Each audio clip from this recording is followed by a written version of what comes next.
Welcome back, dear listeners, to another haunting episode of Shell's Spooky Stories.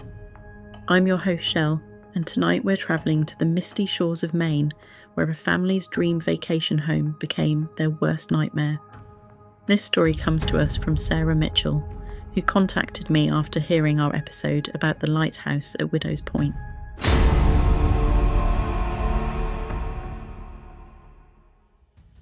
Her experience serves as a reminder that sometimes the best deals in real estate come with prices far steeper than money can measure. So lock your doors, check your windows, and think twice about that lakeside vacation rental you've been eyeing. This is the summers at Cedar Point. There's something about old lakeside cabins that seems to collect memories like cobwebs in their corners.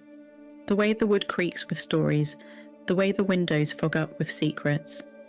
But the cabin at Cedar Point, those memories aren't content to stay in the corners. My name is Sarah Mitchell, and what I'm about to share with you happened during what was supposed to be our family's first of many summer vacations in Maine. I've debated for months whether to tell this story. Even now, my hands shake as I sort through the photographs from that week. But people need to know. They need to understand why the listing for 147 Cedar Point Road keeps appearing and disappearing from real estate websites, why the price drops lower each time, why no family has managed to stay there for more than a season since 1962. The listing seemed too good to be true. 4 bedrooms, private dock, panoramic lake views, and a price tag that made my husband Mike double-check the number of zeros. We should have known better. In real estate, like in life, there's always a catch, but we were too excited about finally having our own vacation home to ask the right questions. The real estate agent, Mrs. Winters, was oddly eager to close the deal quickly. "It's a special property," she kept saying, her smile never quite reaching her eyes. "It just needs the right family." Looking back, I realised she never showed us the cabin in the evening hours.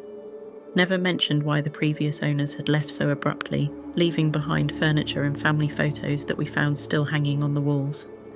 The first few days were everything we'd dreamed of. My teenagers actually put down their phones, preferring to spend time out on the lake. Mike finished more of his novel in 3 days than he had in the previous 3 months. Even our usually anxious golden retriever Cooper seemed more relaxed. But then came the 4th night, and with it, the first signs that we weren't alone. The first encounter. It started with the rocking chair in the sunroom. The previous owners had left it there, a beautiful hand-carved piece that seemed older than the cabin itself. I'd fallen asleep reading on the couch, only to wake up at 3:17 a.m. to the distinct sound of its wooden runners creaking against the floor. Back and forth, back and forth. In the moonlight streaming through the windows, I could see it moving. Empty but moving with the deliberate rhythm of someone deep in thought. That's when I noticed the smell. Pipe tobacco, sweet and pungent, though no one in our family smoked. And there in the corner of my eye, I caught a glimpse of something that couldn't be there. A man in old-fashioned clothes, transparent as morning mist, staring out at the lake with such longing it made my heart ache. I later learned his name was Thaddeus Wainwright, the original owner who built the cabin in 1937. Local records showed he'd disappeared during a storm in 1962. His body never recovered from the lake's depths. But that was just the beginning of what we uncovered. The study was always cold, no matter how warm the summer day. That's where we found it, the leather-bound journal hidden behind a loose panel in the old roll-top desk. The pages were filled with Thaddeus's cramped handwriting, entries spanning from 1937 to that final stormy night in 1962. June 15th, 1962, they're getting closer. The lake knows I know. I've seen what lies beneath. God help me, I've seen them. Must protect others. Must keep watch. If anything happens to me, burn this cabin. Salt the earth. Keep them contained. The more we learned about Thaddeus, the more things began to make sense. The way our clothes would be rearranged in the morning, folded with an old-fashioned precision. The sound of typewriter keys clicking late at night from his old study.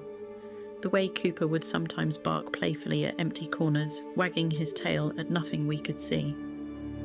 It was our 10th night when we discovered why Thaddeus had never left. My daughter Emma was the first to notice the ripples on the lake's surface, ripples moving against the wind. Then came the voices, carried on the breeze, calling names we didn't recognise but somehow knew were important. The lake wasn't just water. According to Thaddeus's journal, it was a door, and he had been its keeper. What lay on the other side? That night we saw shapes moving beneath the surface. Large shapes, impossible shapes, and we understood why Thaddeus still walked the halls of his cabin, why he arranged our belongings, why he watched over every family that moved in. He wasn't haunting the cabin, he was protecting us from what lay beneath. The final night, the storm came without warning, the same kind of storm that had taken Thaddeus all those years ago. As the winds howled and the lake churned, we huddled in the living room, watching in horror, as dark water began seeping under the doors, not flowing in, climbing up the walls. That's when we saw him clearly for the first time. Thaddeus materialised before us, solid as day, his old clothes dripping eternal lake water onto the floor. He pointed to the door, his mouth moving urgently, though no sound came out. Behind him, through the windows, we could see them, massive shadows rising from the lake, their forms defying description. We ran. We left everything behind. As we drove away, I looked back one last time. Thaddeus stood in the upstairs window, resuming his eternal vigil, protecting the next family who wouldn't heed the warnings, who wouldn't question why such a beautiful home was so very, very cheap. Sarah Mitchell and her family never returned to Cedar Point after that summer. The cabin, she tells me, is back on the market again. The price has dropped another $20,000 since she sent me this story. Our listener's tale serves as a chilling reminder that some properties hold more than just memories within their walls. They hold echoes of lives unlived, of secrets unrevealed, and of spirits unable or unwilling to move on. The cabin at Cedar Point stands as a testament that some homes never truly belong to the living, no matter whose name is on the deed. If you're driving through Maine and happen to see a for sale sign on Cedar Point Road, remember Sarah's story. And if you catch the scent of pipe tobacco on the breeze, or hear the gentle creak of a rocking chair in an empty room, well, perhaps Thaddeus Wainwright is still there, watching, waiting, protecting future families from whatever lurks beneath those dark waters. This has been Shell's Spooky Stories. Until next time, dear listeners, remember, not all hauntings happen in old mansions and abandoned asylums. Sometimes they happen in places that look just like home. Thanks for tuning in to tonight's chilling tale, but the hauntings don't have to end here. If you love ghost stories and crave even more spine-tingling content, why not unlock the other side? Join our exclusive membership for bonus episodes, behind-the-scenes extras and much more. The link is waiting for you in the description below. And do you have a story of your own? Something that keeps you up at night? Share your experience through the links in the description. You might just hear your own story being featured on upcoming episodes. And before you go, don't forget to like this video, share it with your fellow ghost story lovers, and subscribe to the channel so you never miss a shadow in the dark. Stay spooky, and we'll see you on the other side.